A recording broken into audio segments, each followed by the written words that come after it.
भगवान का अस्तित्व सदियों से चर्चा का विषय रहा है। कुछ लोग भगवान को पूर्ण विश्वास के साथ मानते हैं, तो कुछ उन्हें केवल एक कल्पना मानते हैं। लेकिन जब हम इस सृष्टि की जटिलता, प्रकृति की सुंदरता और जीवन की गहराइयों को देखते हैं, तो महसूस होता है कि एक अदृश्य शक्ति इस पूरे ब्रह्मांड को संचालित कर रही है। यही शक्ति भगवान है। वह हमारे जीवन में विभिन्न रूपों में उपस्थित रहते हैं। कभी एक गुरु के रूप में, कभी हमारे माता पिता के रूप में, तो कभी हमारे भीतर की अंतरात्मा के रूप में। वन, भगवान का अस्तित्व, क्या वह सच में है? कई लोग ये प्रश्न उठाते हैं कि अगर भगवान हैं तो वे दिखते क्यों नहीं? लेकिन क्या हम हवा को देख सकते हैं? नहीं, पर महसूस कर सकते हैं। क्या हम प्रेम को देख सकते हैं? नहीं, पर अनुभव कर सकते हैं। ठीक उसी प्रकार भगवान को भी प्रत्यक्ष रूप से देखना कठिन है, लेकिन उनकी उपस्थिति हमारे चारों ओर है।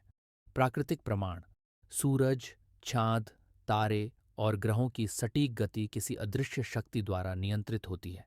मानव शरीर की जटिल संरचना अपने आप नहीं बन सकती, इसे किसी बुद्धिमान शक्ति ने बनाया है। जन्म और मृत्यु का रहस्य वैज्ञानिक भी पूरी तरह नहीं समझ पाए हैं।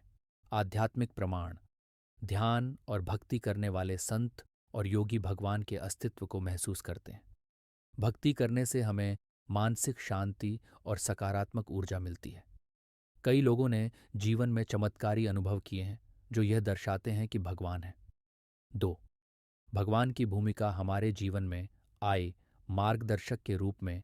भगवान हमारे मार्गदर्शक होते हैं। जब हम सही या गलत के बीच उलझते हैं, तो हमारी अंतरात्मा हमें सही निर्णय लेने की प्रेरणा देती है। यह भगवान की ही एक शक्ति है। धर्म ग्रंथों में भी लिखा है कि भगवान हमें अच्छे और बुरे कर्मों का फल देते हैं, इसलिए हमें सच्चाई और ईमानदारी से जीवन जीना चाहिए। कई लोग सोचते हैं कि भगवान हमारे भाग्य को लिखते हैं, लेकिन असल में भगवान हमें कर्म करने की स्वतंत्रता देते हैं। जैसा करोगे वैसा भरोगे, ये भगवान का नियम है। अगर हम अच्छे कर्म करेंगे तो जीवन में सुख मिलेगा, अगर बुरे कर्म करेंगे तो कष्ट झेलना पड़ेगा। आए संकट में सहारा देने वाले, जब हम कठिनाइयों से गुजरते हैं तो भगवान हमें शक्ति देते हैं। कई बार हमें लगता है कि हम अकेले हैं, लेकिन जब हम ईमानदारी से प्रार्थना करते हैं तो हमें एक आंतरिक शक्ति मिलती है जो हमें हिम्मत देती है। ये शक्ति भगवान की कृपा का ही रूप है। प्रेम और करुणा के प्रतीक भगवान का स्वरूप प्रेम और करुणा से भरा हुआ है। वे हमें सिखाते हैं कि हमें सभी से प्रेम करना चाहिए, बिना किसी भेदभाव के।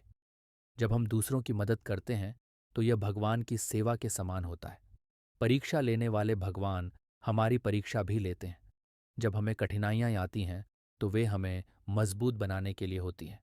जैसे सोने को आग में तपाकर शुद्ध किया जाता है, वैसे ही भगवान हमें संघर्षों से गुजार कर मजबूत बनाते हैं।